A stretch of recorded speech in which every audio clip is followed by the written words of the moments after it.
Halo, assalamualaikum. Kembali lagi di video saya. Nah, ini saya akan membahas Helios C3 saya yang sudah saya lakukan beberapa ubahan untuk mengejar performanya supaya anti kewer dan juga menekan bobot sepedanya. Oke, bobotnya terekam 8,9. Ya, mungkin berarti bobotnya sekitar 8,9 kilo. Apa saja yang saya lakukan untuk mendietkan si Helios C3 ini? Kita akan lihat yuk satu persatu. Nah, yang pertama saya ubah adalah handlebar atau dropbar. Nah, ini yang sebenarnya memicu saya untuk kemudian melakukan ubahan yang lainnya. Handlebar atau dropbarnya ini adalah seri FSA atau full speed ahead tipe plasma.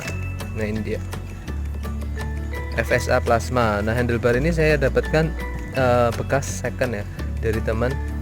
Harga barunya itu sekarang sekitar 5 jutaan. Jadi ini cukup berharga. Mungkin salah satu hal yang paling saya sukai dari sepeda ini adalah ini, si handlebar ini. Dia full carbon monocoque. Jadi dia integrated antara dropbar dengan stemnya. Carbon monocoque, ada tulisannya di sini. Ini adalah FSA seri carbon monocoque. Oke. Nah, kelihatan ya, carbon monocoque. Lalu setelah dropbarnya saya upgrade, saya juga mengupgrade drifternya, karena drifter bawaannya si Helios C3 ini adalah Sora ST3500 yang dia masih menggunakan kabel luar. Nah, supaya terlihat lebih rapi, saya mengupgrade ke Sora juga, masih 9 speed, Sora R3000,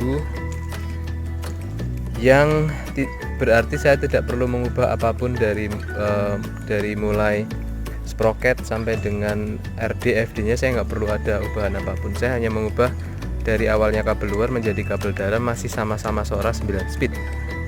Dan itu memangkas banyak budget untuk upgrade ke group setnya. Oke, kenapa alasannya saya memilih Sora? Karena menurut saya group set Sora sih sudah cukup ya. Kalau kita berbicara group set itu biasanya pengaruhnya adalah pada bobot berpengaruh, tapi nggak terlalu signifikan. Kemudian yang kedua yang paling penting adalah shiftingnya yang smooth dan responsif atau enggaknya perpindahan gigi dari satu sprocket ke sprocket yang lain. Intinya itu. Jadi menurut saya sih Sora untuk road biker amatir seperti saya ini udah cukup banget. 9 speed itu udah cukup banget. Oke, ini ubahan pertama yang saya lakukan, dropbar dan juga drifter. Yang kemudian saya upgrade setelah dropbar dan drifter, komponen lain yang juga merupakan komponen yang sangat penting dari sepeda ini adalah wheelset depan dan belakangnya. Ini saya menggunakan NTT XL3, copotannya dari si Stratos S7 tahun 2021. Saya dapat wheelsetnya dari teman di Bali yang dia beli Stratos S7 baru, lalu dicopot langsung wheelset dan juga bannya. Jadi ini 0 km, belum pernah dipakai sama sekali buat ngaspal. Jadi teman saya beli langsung dicopot wheelsetnya dan dia upgrade ke wheelset dan ban yang lainnya.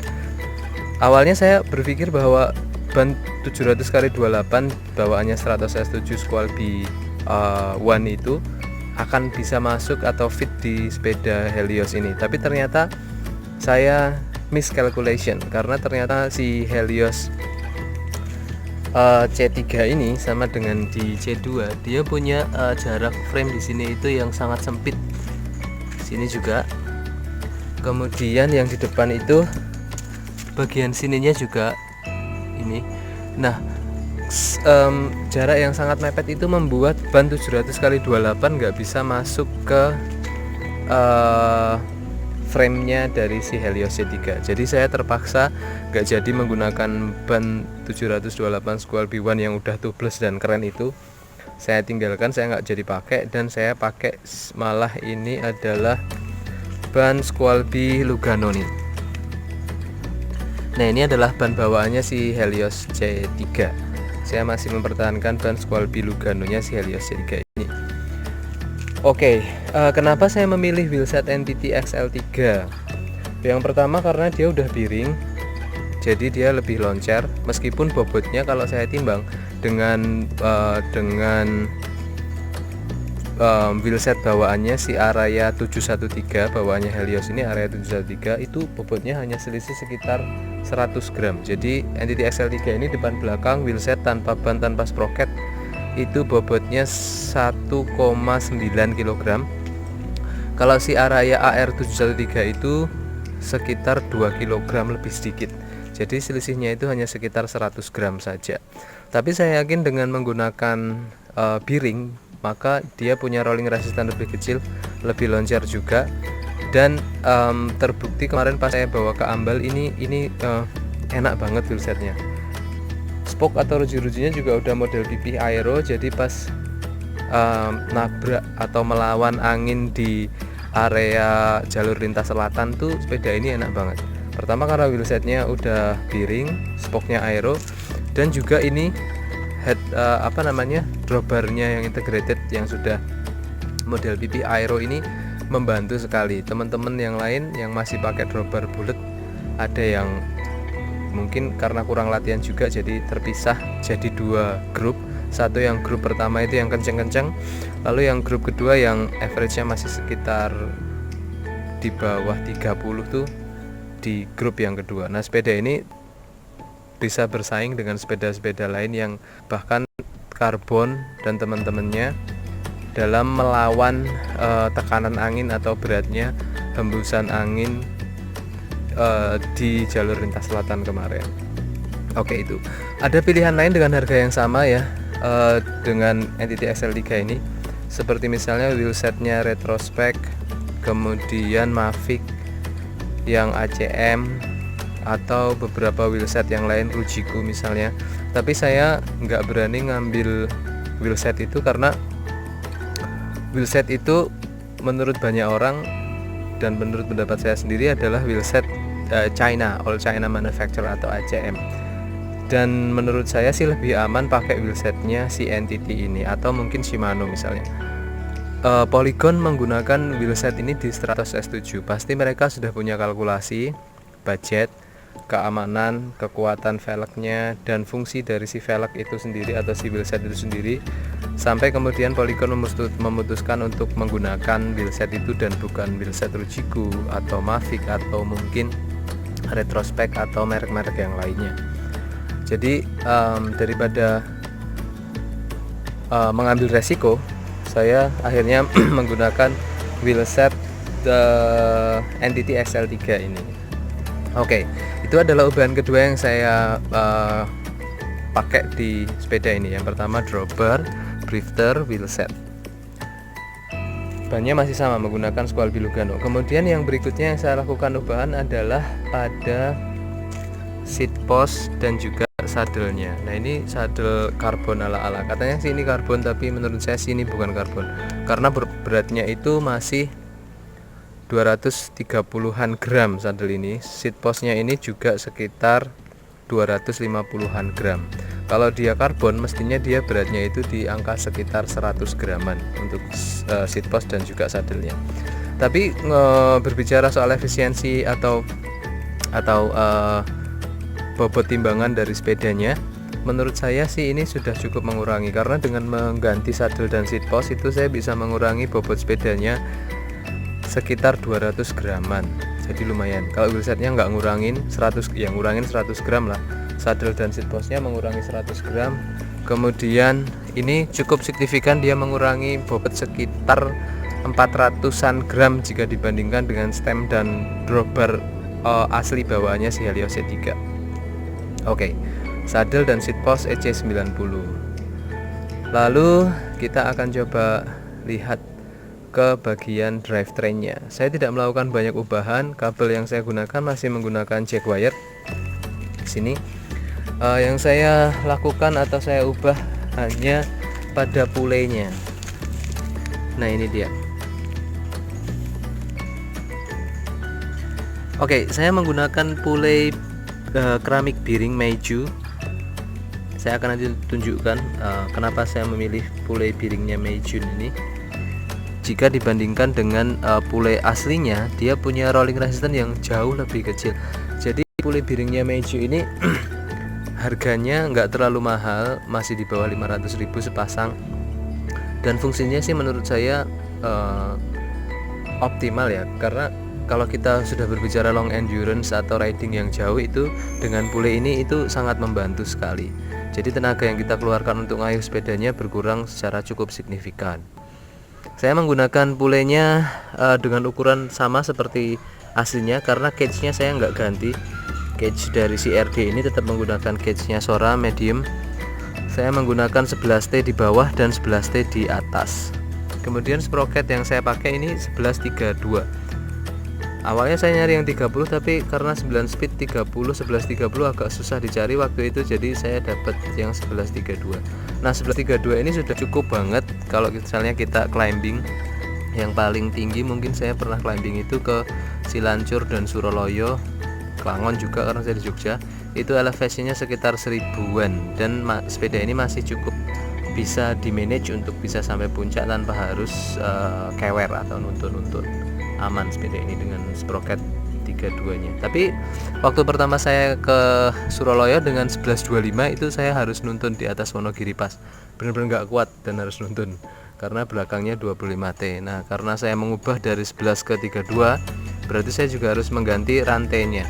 Karena rantai bawaannya itu untuk 9 speed 3450 di crank depan dan 1125 di sprocket belakang. Jadi ketika saya naikkan ukuran sprocketnya ke 1132, berarti saya harus ganti rantai juga ke rantai yang lebih panjang. Jadi saya beli rantai baru 9 speed dan dipotong disesuaikan dengan ukuran dari sprocket dan cranknya.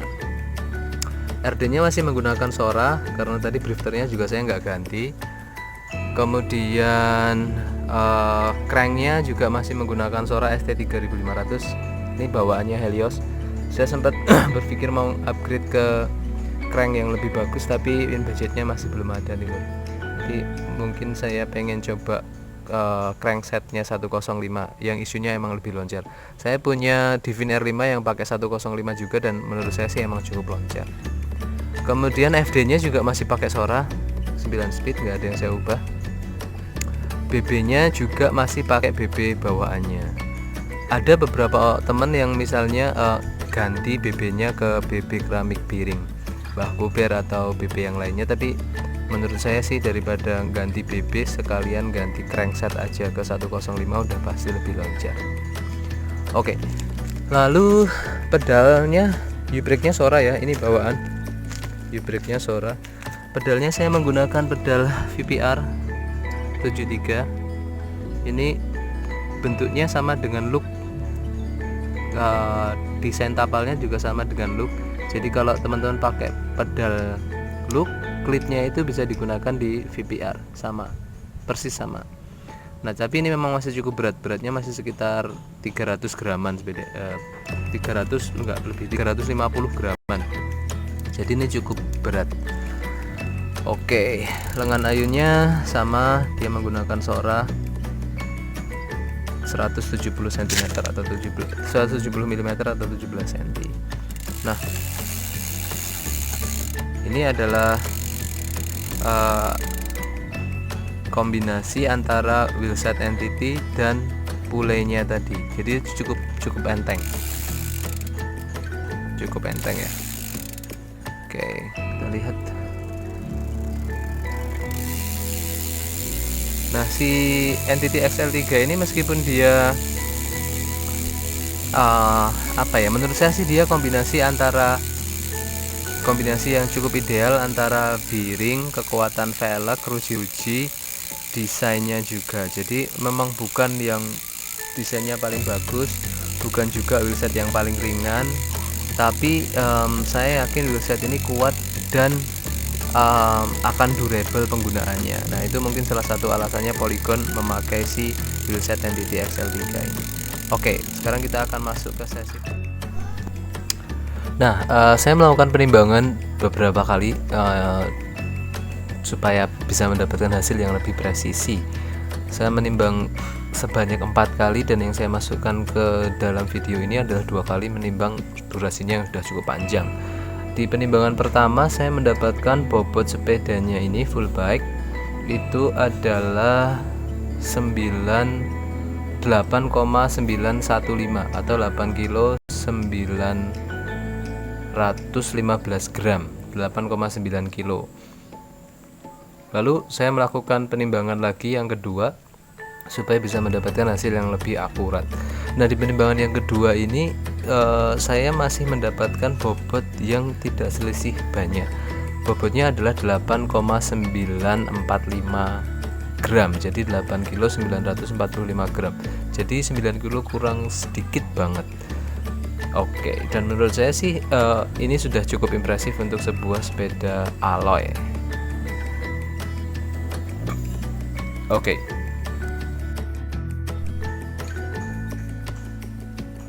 Nah, itu tadi mungkin review saya untuk si Helios C3 ini. Menurut saya sih dengan frame alloy dan juga dengan ubahan yang nggak terlalu banyak, saya yakin kalau saya mengubah wheelsetnya mungkin ke yang lebih ringan, dia bisa lebih ringan lagi. Sepeda ini sih menurut saya sudah cukup impresif. Yang jelas dengan spek ini saya sudah merasa nggak pernah terkewerkan meskipun saya road bike-an pelotonan bareng misalnya sepeda-sepeda karbon. Ya tentu saja bukan dengan atlet-atlet ya, karena emang kita nggak latihan, kita nggak di training kayak atlet-atlet. Sepertinya butuh lebih banyak waktu buat saya untuk bisa misalnya bareng pelotonan sama atlet-atlet yang emang lagi training. Kemarin saya sempat ketemu sama beberapa atlet dari Malang yang lagi pelatihan di Jogja, di area Jalan Geblek Pari. Dari Kecamatan Minggir ke arah Geblek Pari itu saya ikut peloton mereka karena kebetulan saya bike to work dan saya pelan-pelan aja awalnya, tapi karena pas disalip mereka itu kecepatannya nggak terlalu tinggi, 35 km per jam, saya pikir oke lah, masih bisa ngikutin. Akhirnya saya ngikutin peloton mereka, dan di trek datar itu ternyata saya lihat ke speedo saya sampai kecepatannya itu 40-45 km per jam, dan sepeda ini masih cukup bisa untuk ngimbangin peloton itu dengan jarak mungkin sekitar 10-an kilometer ya, masih cukup bisa. Nah, jadi saya cukup bahagia secara keseluruhan dengan sepeda ini. Menurut saya sih speknya sudah anti kewer ini, tinggal kita latihan dengkul aja. Oke, terima kasih sudah menonton videonya. Jangan lupa subscribe, like, komen, dan share kalau teman-teman suka sama videonya, supaya lebih banyak lagi teman-teman yang terinformasi mengenai spesifikasi dari dan bobot yang bisa didapatkan dari modifikasi ala-ala untuk Helios C3 ini. Terima kasih. Assalamualaikum.